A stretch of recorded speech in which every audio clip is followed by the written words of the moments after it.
Bismillahirrahmanirrahim. Assalamualaikum warahmatullahi wabarakatuh. Halo, saya Fanya Angel Valentine dengan NIM 21050403131.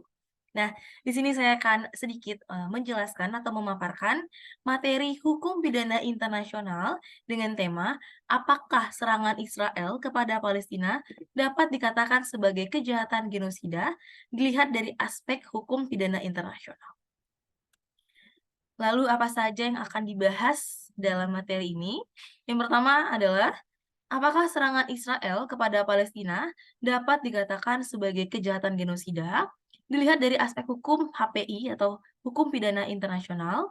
Kemudian, apa dasar hukum dan kesimpulan apakah bisa disebut sebagai genosida atau tidak? Langsung saja kita masuk dalam materi. Yang pertama adalah, apa itu kejahatan atau tindak pidana internasional?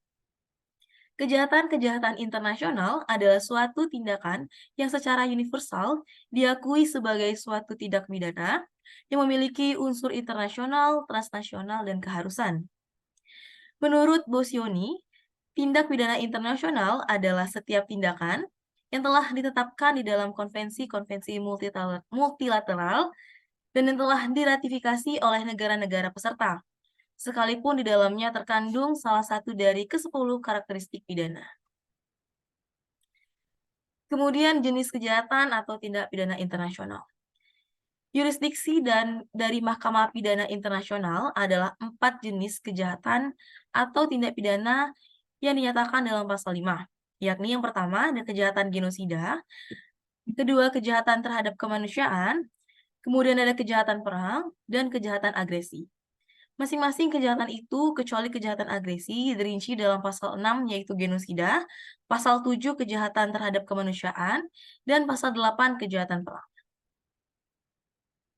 Dilihat dari perkembangan dan asal-usul tindak pidana internasional ini, maka eksistensi tindak pidana internasional dapat dibedakan dalam, yang pertama, tindak pidana internasional yang berasal dari kebiasaan yang berkembang di dalam praktik hukum internasional.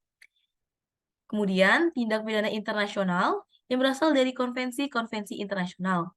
Dan yang terakhir, tindak pidana internasional yang lahir dari perkembangan sejarah konvensi mengenai hak asasi manusia.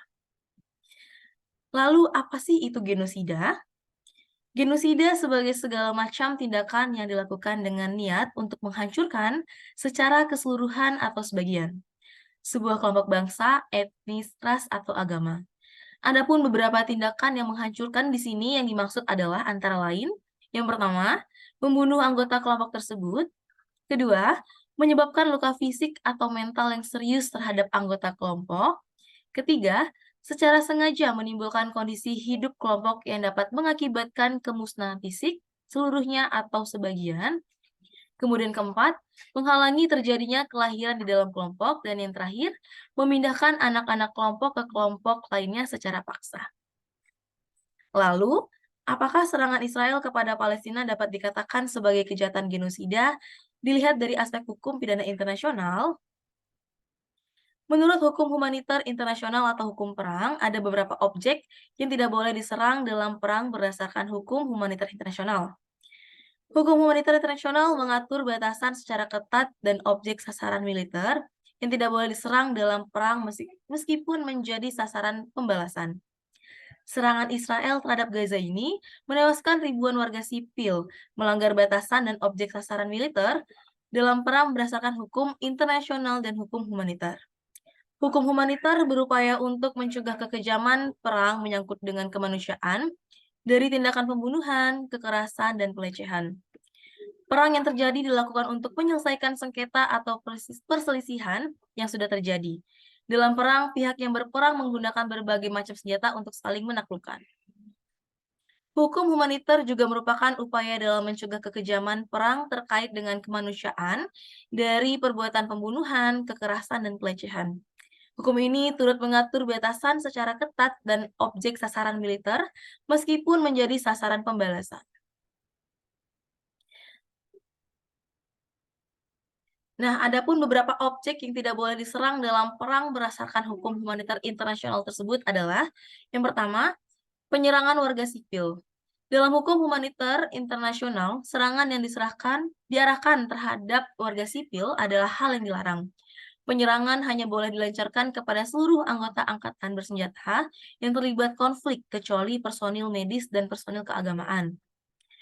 Kedua, penyerangan tenaga medis dan rumah sakit. Pihak yang berperang juga dilarang menyerang tenaga medis. Personel medis harus dihormati dan dilindungi dalam segala keadaan.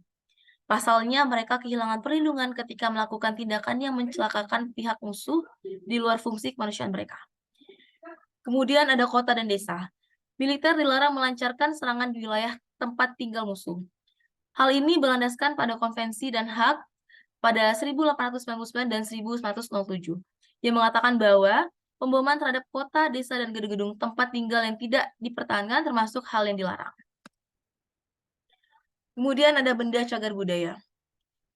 Pihak yang berperang dilarang melancarkan serangan militer ke benda cagar budaya, baik monumen arsitektur atau sejarah, buku, museum, situs arkeologi, karya seni, perpustakaan, dan bangunan lainnya yang mengandung warisan budaya.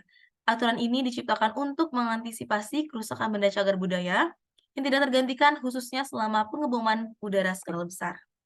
Kemudian yang terakhir ada bangunan yang mengandung kekuatan berbahaya.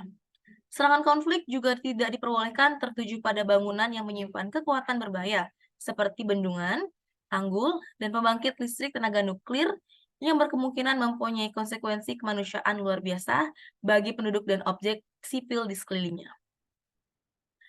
Nah, kesimpulan yang dapat ditarik adalah, pasca peluncuran ribuan roket Hamas pada Sabtu, disertai pembunuhan massal terhadap lebih dari 1.000 warga sipil Israel, Perdana Menteri Benjamin Netanyahu langsung memerintahkan serangan permulaan hingga menelan korban jiwa ribuan warga Palestina. Tak hanya itu, pemerintah Israel bahkan meminta penduduk di jalur Gaza untuk segera mengungsi ke selatan. Alasannya, serangan besar-besaran akan dilancarkan ke wilayah yang dikuasai Hamas itu. Selama sepekan awal serangan Israel ke Gaza, PBB melaporkan ada 1.800 warga Palestina meninggal, ribuan orang luka-luka, dan lebih dari 400.000 penduduk mengungsi. Mengingat tingginya jumlah korban sipil dan skala kehancuran yang terjadi setelah serangan udara Israel, maka dapat disimpulkan bahwa serangan Israel ke Palestina merupakan tindakan genosida. Baik, sekian yang dapat saya sampaikan dari materi ini. Terlebih dan kurang mohon dimaafkan. Saya Fanya Angel. Assalamualaikum warahmatullahi wabarakatuh. Terima kasih.